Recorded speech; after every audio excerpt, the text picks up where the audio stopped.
Assalamualaikum warahmatullahi wabarakatuh. Alhamdulillah.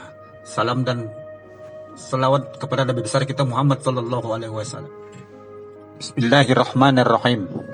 Akhir-akhir ini saya sering melihat kalimat-kalimat yang terlihat sangat manis, tapi sungguh sangat menyesatkan. Terutama ini kalimat-kalimat yang di medsos WhatsApp ya. Pertama, saya hanya takut kepada Allah, tidak takut kepada corona. Kalau ini benar, lalu kenapa Nabi besar kita Muhammad sallallahu alaihi wasallam pernah bersabda, jika engkau melihat penyakit menular, maka larilah engkau seperti engkau melihat harimau. Kenapa? Saya pernah bertanya, kau berani masuk ke dalam masjid kalau di dalam sana ada harimau? Berani bapak katanya. Itu salah. Kalau kau dimakan harimau lalu kau mati, lalu siapa yang meneruskan risalah Islam? Kalau kau wafat, mati konyol itu namanya. Ada buaya di dalam sungai, lalu kau tahu ada buaya, lalu kau masuk. Itu bukan orang beriman namanya. Kau bilang hanya takut kepada Allah, tapi itu namanya beleng-beleng. Maka hendaknya hindarilah paham-paham yang menyesatkan seperti itu. Yang kedua, ada lagi yang berkata, virus corona ini makhluk Allah, hanya menyerang orang-orang pembuat maksiat. Ini juga salah dan menyesatkan. Kalau ini benar, kenapa Mu'az bin Jabar, sahabat Nabi, kekasih Allah, wafat juga diserang wabah pada zamannya? Saudaraku, bijaksanalah dalam menyikapi media sosial.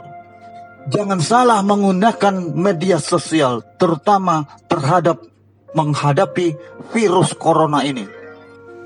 Begitu pentingnya ini sehingga fatwa Majelis Ulama mengeluarkan. Kita umat beragama, ikuti saja fatwa Majelis Ulama, hindari keramaian. Bahkan sampai sholat Jumat pun ditunda karena wabah penyakit corona atau virus corona ini yang sangat membahayakan. Ada juga yang bilang begitu.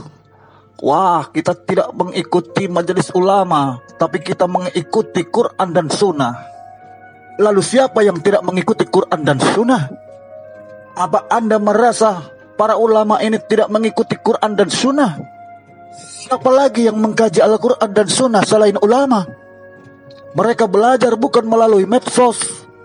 Mereka melakukan pendidikan dari mulai jenjang yang sangat rendah sampai yang jenjang yang tertinggi. Para ulama ini bukan kaleng-kaleng. Ulama adalah orang yang ahli di bidangnya. Dan mereka berkumpul, bermusyawarah, lalu mengeluarkan fatwa. Hindari kerumunan. Begitu pentingnya. Jangankan wabah, pada zaman Rasulullah hanya hujan keras, lalu tanah becek, sampai azan saja diganti. Bukan hayya alai shalah, tapi silakan sholat di rumah masing-masing. Saudaraku, jangan menyerahkan sesuatu kepada yang bukan ahlinya.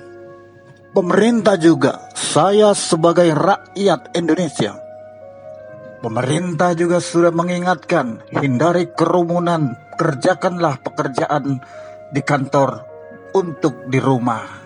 Kenapa? Karena virus ini memang sangat berbahaya, saudara-saudaraku. Karena begitu tertular sangat susah sembuhnya. Kenapa? Karena sampai saat ini belum ditemukan virus antinya. Maka saudara, jangan anggap remeh. Mari kurangi beraktivitas di luar. Kurangi berkunjung kepada tempat yang tidak ada faedahnya. Memang ini sangat berat, tetapi jauh lebih berat ketika Anda sudah terserang virus corona. Saudaraku, tinggallah di rumah, beribadahlah di rumah, berdoalah di rumah. Dan yang penting, jangan pernah berhenti berdoa kepada Allah Subhanahu wa Ta'ala. Karena segala sesuatunya datang dari Allah Subhanahu wa Ta'ala. Mari jaga diri, jaga jarak. Bukan kita jaga jarak karena ingin memutuskan persaudaraan. Bukan jaga jarak karena kita sombong.